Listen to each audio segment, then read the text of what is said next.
Mga master, okay lang bang? Huwag niyong skip ang mga ad sa aking mga video kung okay lang mga master. Salamat sa solid na suporta po. Yon, what's up mga masters? Nandito na naman tayo sa panibagong araw, panibagong kabanata na naman ang pagsasama-samahan natin ngayon guys.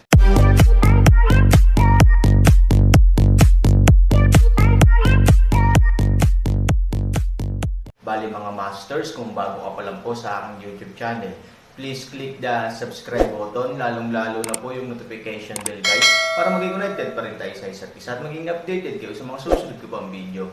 Bali mga masters, bago natin umpisahan ng kwento ay mag-shoutout po muna tayo para sa mga solid nating tagapakinig. Shoutout kay Norlisa Sugay at shoutout kay Jeps Ignacio. Yun na nga mga masters, no? Bali hindi na ito patagalin. In 3, 2, 1, let's go! Hindi nagsalita si Chimeng, pagkaraang pagmasdan sandali ang kabilang partido, tahimik siyang nagtago sa damuhan. Habang lumilipas ang panahon, dahan-daang kumalat ang mga sagong nakasuot ng puting damit patungo sa paligid kasama ang kanilang mga tropa. Papalapit na sila sa team kung saan nagtatago si Chimeng at iba pa sa pangalawang pagkakataon. Special Envoy, kung hindi tayo gagawa ng aksyon, baka huli na ang lahat. Sinasamantala ang katotohanan na mayroon pa ring singil na distansya sa unahan, kung ang singil ay epektibo at ang kalaban ay nakakalat, pagkatapos ay maaari silang sumugod muli sa pagkubkob. Pagkatapos gamitin ang lupain sa loob upang magdulot ng isang alon ng panloob na pagkasira, piliin na lumabas mula sa isang tiyak na direksyon. Sa ganitong paraan, kapag nagtagumpay sila, maaari nilang ipagpatuloy ito at masira ang mga target na defensive at offensibong porma sayon ng kaaway. Kung huli na, napakalapit na ng distansya, at mahihirapang maglunsad ng singil, lalo pang magiging miserable ang kanilang sitwasyon. Bagamat may mga palumpong at kakahuyan pa rin sa likuran niya, medyo patag ang kalupaan, na hindi talaga may tatago, once it fails, it will. Huwag kang mabalisa, stay calm, mahinang utos ni Chimeng at wala nang sinabi pa.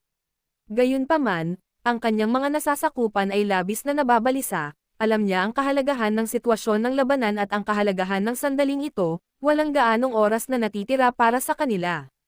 Pero anong magagawa? Hoy, napabuntong hininga siya, saglit lang, hindi niya talaga alam ang sasabihin. Naiinis siya at nababalisa, ngunit noon pa man ay nasanay na siyang sumunod sa utos, kaya kahit alam niyang mamamatay siya kapag nagpatuloy siya sa ganito, makakagat lang siya ng bala at maghintay sa kamatayan. Ito ay papalapit, at ang kalaban ay halos wala pang 20 metro sa harap mo. Hindi niya maintindihan kung bakit hindi pa siya naglunsad ng pag-atake kahit ngayon lang. Kailangan ba talaga nating maghintay hanggang sa tumapak ang kalaban sa ulo natin bago tayo lumipat? Si Chimeng ay maaaring makiramay sa kanyang mga nasasakupan, ngunit hindi iyon nangangahulugan na ang kanyang ilalim na linya ay maaaring mahawakan ng paulit-ulit. Lalo na sa kritikal na sandali na ito, ang subordinate na ito ay patuloy na nagsasalita tungkol dito, na talagang inis sa kanya. I don't want to punish my subordinate when we go into battle, but when we go back, you should not continue to hold the position of squad leader. Special Envoy, nakaramdam ng pagkaagrabyado ang nasasakupan, halatang dedicated siya sa team at sa lahat, pero bakit bigla siyang naging makasalanan? Obeying the order requires not only your heart but also your mouth. I keep repeating it here and there, kung hindi ka naiinis, ako. Matapos makatanggap ng galit na saway mula kay Chimeng, bagamat nakaramdam siya ng hinanakit, hindi na naglakas loob na magsalita pa ang lalaki. Kahit na excusable ang sinabi niya, may sense naman ang sinabi ni Chimeng. Medyo hindi siya nagpapasalamat dahil sa sobrang kaba at pagkabalisa niya. Tumigil sa pag-uusap ang mga nasasakupan, at sa wakas ay natahimik si Chimeng, ang kanyang mga mata ay parang sa isang agila, nakatitig ng diretso sa harapan. 15 metro, 10 metro. Palapit ng palapit ang distansya ng magkabilang panig, at alam na alam din ni Chimeng na kahit medyo malayo ang kanilang pagtatago ay madali silang mahahanap ng kalaban. Lahat narito, patayin sila. Patayin. Lahat ng lalaking nakaitim na nagtatago doon ay biglang tumalon, at pagkatapos ay direktang naglunsad ng isang ganting salakay ayon sa orihinal na pagdeploy. Magayos. Pinaghandaan na rin ito ng kalaban, masasabi pa nga na ang mga offensive at defensive team na nabuo sa simula pa lang ay pinaghandaan na para sa sandaling ito. Kaya naman, nang sumugod si Chimeng palabas ay bahagyang nagulat ang kabilang partido at agad na sumagot. Lumapit din ang team na pinakamalapit sa kanila para suportahan agad sila. Natigilan ang nasasakupan, sa sumunod na segundo, bigla niyang naintindihan kung bakit hiniling ni Chimeng sa team na umatras sa mahabang distansya na 800 metro. Tsaka, kailangan nating maghintay hanggang dumating ang kalaban bago umatake. Ignorante ang subordinate ko, kapag bumalik ako, hindi ko lang hinihiling na tanggalin mo ako sa posisyon ko bilang kapitan, kundi parusahan mo rin ako ng matindi. Matapos sigawan ng lalaki si Chimeng, sinundan niya ang attack team niya ng hindi lumilingon, puntiryahin ang kalaban sa harapan at patayin sila ng mabangis. Ibinalik ni Chimeng ang tingin sa lalaki, bihirang magalit, ngunit nagpakita ng bahagyang ngiti, bagamat napakagaan para mapansin, alam niyang naliwanagan ang kanyang nasasakupan. Walang may ayaw na matalino ang mga nasasakupan nila, at si Chimeng ay walang exception. Ang pinakamabuting paraan para maging mas matalino ang isang tao ay hindi ang turuan ng iba, kundi ang maunawaan mismo ang katotohanan, upang mas maalala niya ito. Oo, ang orihinal na intensyon ni Chimeng ay hilahin ang kabilang partido hanggat maaari. Bilog ang kabuuang porma sayo ng kalaban, kapag naging malapit na sila sa isa't isa, kapirasong bakal lang talaga, kahit gaano kakabangges, talagang imposibleng matagumpay na umatake. Kahit na may taong sadyang nag-iwan ng puwang para sa iyo, pagkatapos mong sumugod, ang bilog ay mabilis na babukas, pagkatapos ay palibutan ka muli, at mahigpit na palibutan ka sa loob. Sa oras na iyon, ikaw ay isa lamang na kulong na hayop na nakikipaglaban, at hindi ka makakatakas sa kamatayan. Pero kung gusto mong hatiin ang tropa mo, halos mapunit mo na ang sarili mong laman at aipakin sa iba. Kakaunti lang ang tao, at kailangan silang bugbugin ng hiwalay, gayunpaman, maaari silang paghiwalayin at magtulungan, ito ay isang ganap na pagdurog na taktika. Kung iba ang taktika, ano pa ang magagawa mo kundi maghintay ng kamatayan kapag wala kang bentahe sa numero? Kaya, ang tanging paraan ay gawing mas malaki ang diameter ng bilog na ito. Kapag ito ay lumaki, ang bilog ay magiging hindi gaanong matatag, dahil ang mga puntong sumusuporta dito ay nagsimulang lumayo mula rito. Parang basagin mo ang wire na singsing, maaring napakadali, ngunit kung paliitin mo ito sa isang singsing, na may parehong masa, maaari kang gumastos ng maraming pagsisikap ngunit maaaring hindi ito masira ng baluktot. Ang pagkalat ng mga tauhan ay magpapakalat ng mga tauhan sa puntong inaatake, syempre, ang tauhan na ito ay tumutukoy sa mga tauhan ng suporta sa malapit. Kapag malapit ka na, ang mga nasa likod at katabi mo ay susugod agad. Kapag malayo na tayo, makakahabol ba yung nasa likod natin? Oo, ngunit may pagkakaiba sa oras.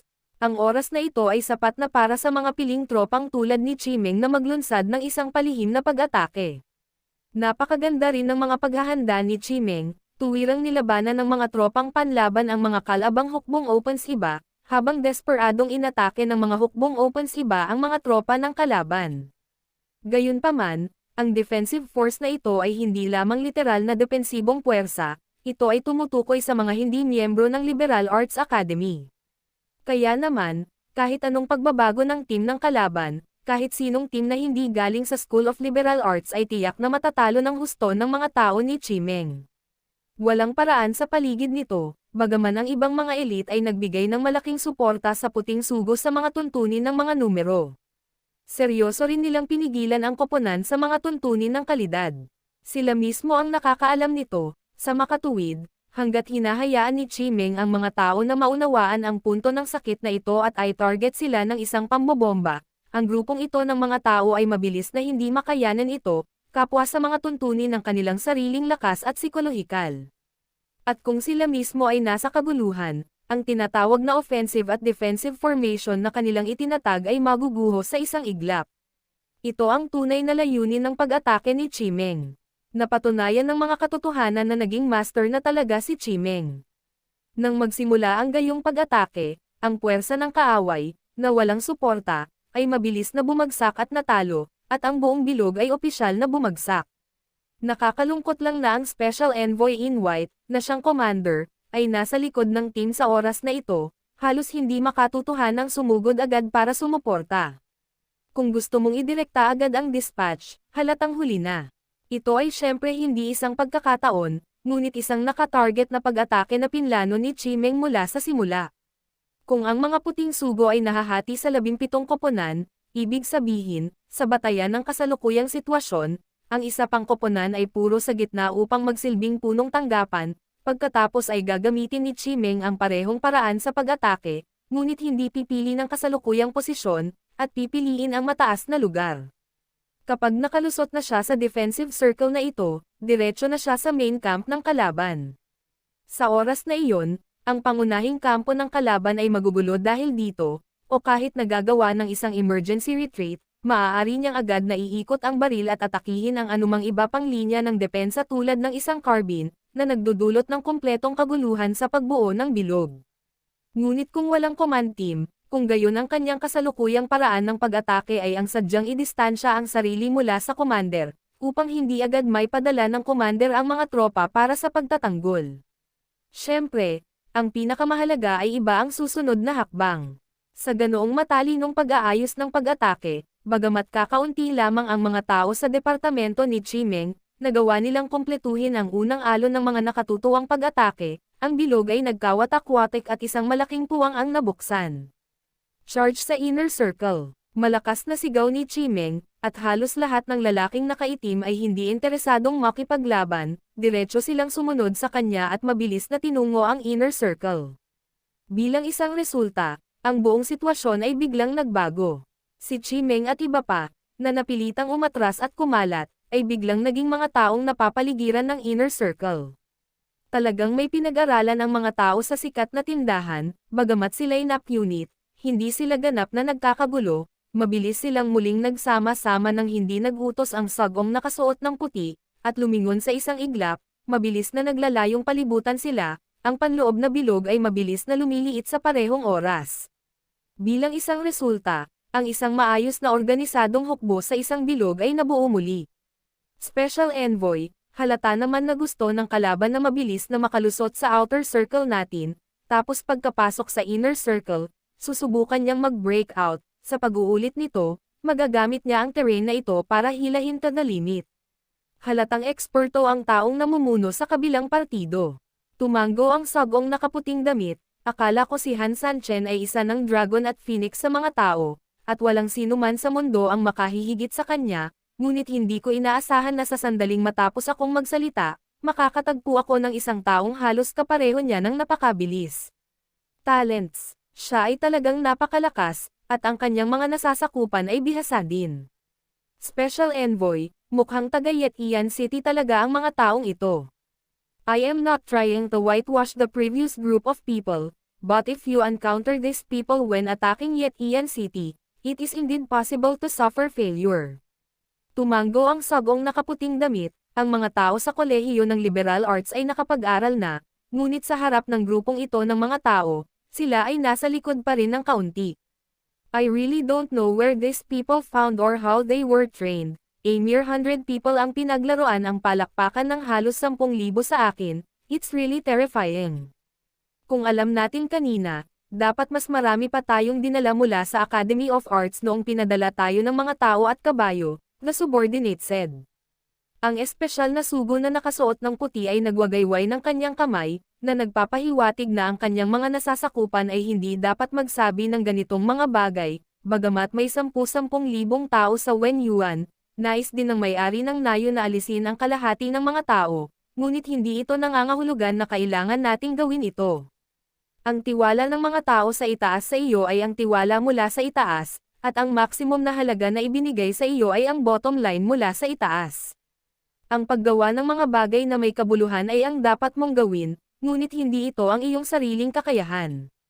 Kung nais mong gumawa ng mga karapat-dapat na gawa, dapat mong lampasan ang mga inaasahan sa itaas. Siyempre, ang kabigwang sumunod sa mga utos ay maaari ding magresulta sa ilang partikular na parusa, ngunit dapat na iba na ang sitwasyon ngayon.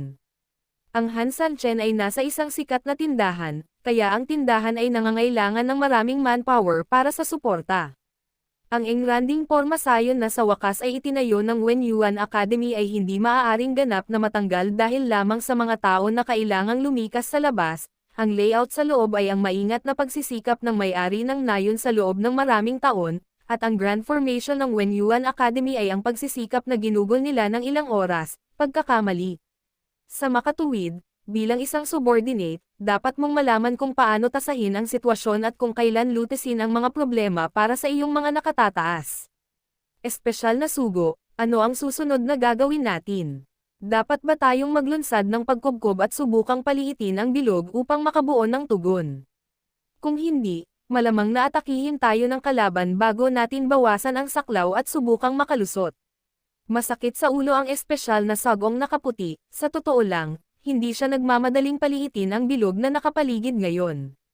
Dahil napakasimple ng dahilan, hindi magmamadaling mag-breakout ang kabilang partido.